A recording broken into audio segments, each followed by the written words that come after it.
I don't want to waste time, but I have to start with saying, I think that the saying is that you never follow a child act or an animal act. I think add to it, don't follow David Hornsby. I want to go back to where we started this morning, and I have to say, reiterate a lot of the things I've heard today, up to date. And coming back to teacher knowledge, because I think it's all about teacher knowledge, you as professionals. And it's the political context we're in, which, again, we've been talking about how dire it is. And I've lived through lots of it. I match some of our other colleagues here, if not beat it, in how long in education and the number of reviews and pronouncements come out through that. And I need to add, I am so grateful to see you here, that in my time, in my career, that there are people prepared to trust themselves, be professionals, be continuing in learning what they need to learn, to do the jobs that you're all doing and not being valued for enough. I also want to reiterate, when I started out, I didn't know the things I know now. David didn't know the things he talks about now.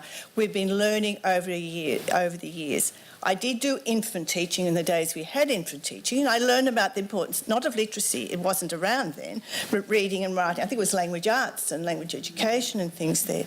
I did happen to do a linguistics course that gave me a bit of an intro into the language of linguistics, but not the insights. And the learning has had to happen, ongoing in my time. And David and I have had lots of discussions and writing and arguments and whatever. And that's what happens. I know you've done things in your courses, but you never have enough time because of the overcrowded curriculum we all have. So don't feel bad what you don't know about, but be prepared to continue to learn.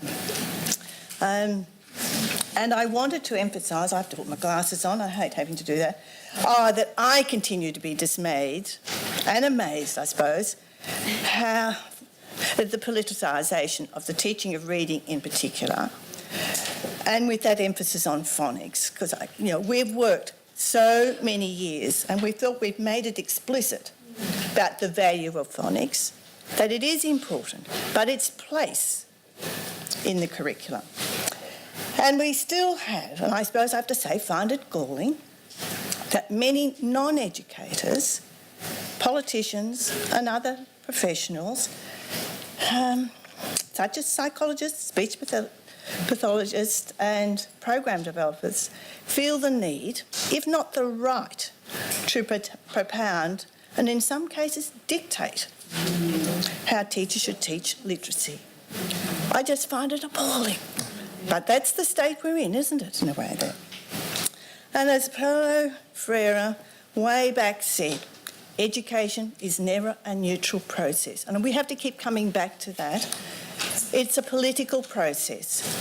And this political act can never be divorced from pedagogy. And we see so many examples of that. Education is specifically designed and taught to serve a political agenda.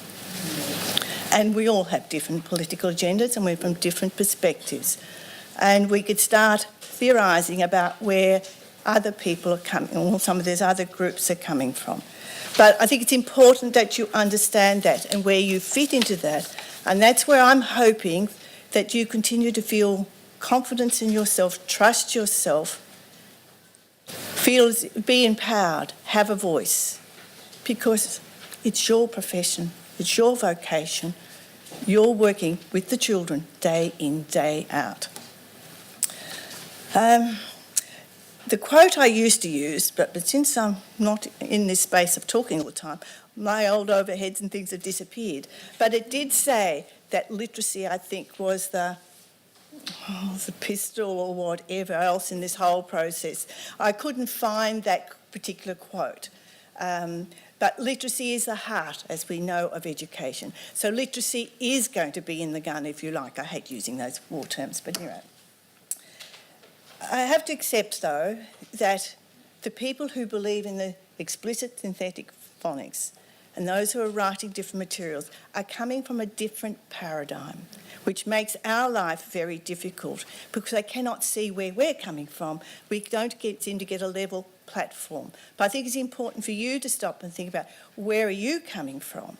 What are you trying to achieve in education? In many cases at the moment, education or schooling is seen for economic purposes. From my perspective, it's a lot more than that. It's about opening up windows.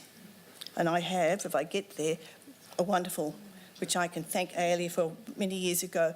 For me, that gives me some view of what education is for me. Oops, I want to go back to there. You need to think about, what's your paradigm, what's your purpose for education, what's your purpose, what do you see as the nature of reading? We've had today examples of reading and writing seen as much more technical type processes, mechanical processes, divorced from practice, divorced from social practice, divorced from how we use it. So I think you need to be very articulate, make it more explicit. What's your paradigm? What are you trying to do? And what is the paradigm or the views of your colleagues? And I want to come back to that later. All right. So I'm on a much more about opening up the child's world, letting them flourish in all sorts of ways. As David said, they've got souls, they've got imaginations, not tying them down. And the purpose for today's session, this particular one, an opportunity for you to reflect on your professional knowledge and understanding of the place of phonics in learning to be literate. One small part of your knowledge. An opportunity to raise questions and issues. An opportunity to consider how you can enhance your authority or voice as a professional educator. That's what I want to see where we stop at the end of the day, that you're really taking ownership of that.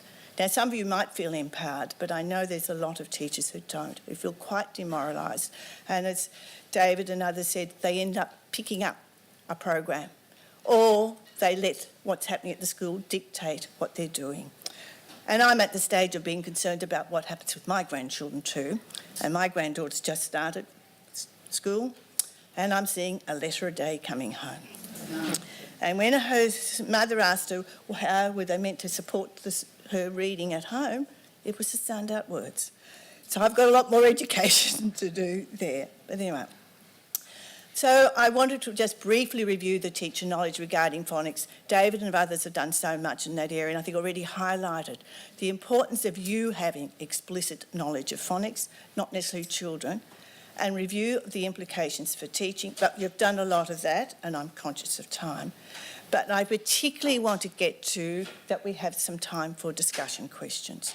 Your issues or questions, read the place and teaching of phonics. We've had such a rich input today. The barriers you face teaching in the way you believe you should, and what we can do about that. How can they be minimised? And what strategies would enhance your confidence, give you a stronger voice, and empower you to use your professional knowledge effectively within this wider school community, because it is educating more than your colleagues, your parents, whatever they are. I think we've covered a lot of these things, but these are some of the areas of teacher knowledge. But there may be areas you think you want to spend more time at some stage, and that comes back to having the time there. David's covered these things. We all know there's 26 letters of the alphabet. I'm not sure how many of you, I assume you will know that there's more than 40 phonemes. And that immediately 42, 43, depending on your dialect or whatever there. That immediately highlights how complex, and David's already gone through a lot of the complexities there. When you're helping children to learn to read, why do you start with the thing they have least experience and expertise at? As language users, they already know about the use of syntax and semantics in understanding language. So why not build on that, use that, to develop the phonic knowledge? I mean, that's the bit where I find, why can't the others think that way too? I mean, we, as a basic pedagogical principle, we start with children's strengths and build on them. And, you know, there's so many complexities we could go through, and you've heard some of that, and David's highlighted the relationships between the morphographic and the phonographic there. And the importance of, if you have the explicit, I want to say you need the explicit knowledge, you need coherent knowledge, but your children don't. We all became quite literate without having all that knowledge. But you can respond better in a much more rich pedagogical way if you understand what the child is doing and why they're doing. And the simple one I often use is around, coming back, jumped. Very easy spelling. Children write J-U-M-P-T. And we could just mark it wrong and say, no, you have got it right. But you know that they've been very acoustically, phonetically accurate. You know how to give positive reward and say, no, but in English, when we have a past tense, we put ed. Different things like that. Do you know the difference in how we work between voiced and voiceless sounds? And that impacts on the pronunciation and spelling. And we had some of the examples of that, like just with the plural cats. Because you've got a voiceless T sound there, we have, if you have dogs, it's a voiced sound, and you have Z, which is a voiced. Again, you can help children realise you know what they're doing when they write, that you can respond. I could get you to do lots of those things. You've already done some of these things. You need to think from where a child's at, and as we're literate, we come from the visual in many cases, rather than where the young child is coming from. So you need to be aware of where they're at. Be explicit in your, or conscious in your thinking from a child's perspective.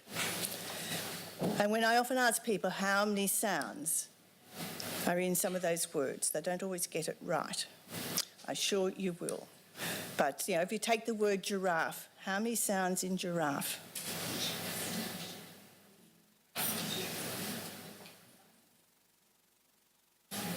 How many? 5. Okay. But sometimes that doesn't go there.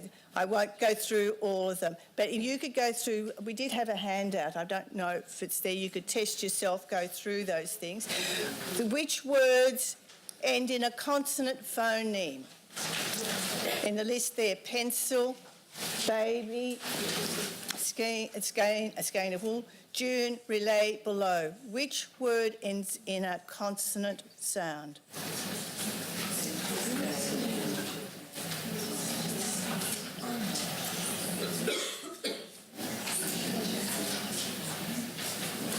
Anyone? Pencil, skein, and June. That's right. If you got pencil, you got the L sound, skein, you got the N sound. June, it ends in an E, a vowel, but the sound is a consonant. Okay, all right, I just want to highlight. We've covered that. And David talked about you understanding the knowledge and the in-depth knowledge of the origin and structure of English words and the influence on spelling. All right, some of the vocab and concepts. All right. All these areas are part of your knowledge. Implications, again, we've had a fair bit of that today. And I want to emphasise the last dot point in particular. For students to be able to use phonics strategically in reading and spelling, phonics needs to be taught in the context of reading and writing and spelling. If you just get them to know the letter sound patterns, they will not know what, in isolation, they will not know how to use it. And again, as Dave referred to, often you only need to use the first letter, or it might be the endings, or it might be the root of the words. So it needs to be taught in context. All right. This one I want to just summarise. The importance for me about implications. Do not disturb. Genius at work. It goes back quite a long way. Glenda Blizzak used to do a lot of work in spelling and research of spelling. Do not disturb. It says something about the importance of children and their development and whatever. Understanding their genius at work. Highlighting you need to be stepping back, watching, observing, and then assisting, not the other way round. All right. Come back to now, we have about 15 minutes. Back to your questions, we started to get there, but you might have more, particularly about developing a stronger voice and where the professional associations might help, where teacher educators might help, how we can help each other. There's the plan to have a similar gathering here on the 17th of March, go to other states, other things that might need to follow up. This is just the beginning of the conversation, beginning of this journey to help empower all of us to have an impact on our profession. I mean, I think about other professions, you think, do they have such interference that we have here? Yeah, we do have a select group here. You've already feel somewhat empowered. And that's an interesting statement, isn't it, in a way there? Those who feel a little bit uncomfortable about being able to go back and teach they want them. I know that in our schools today, it's a lot more team teaching, you work together. That was very different from when I started, and I applaud that, because I think we do need to work together. So there is a team effect that you have to take into consideration. But what's holding things back? What are some of the blockers?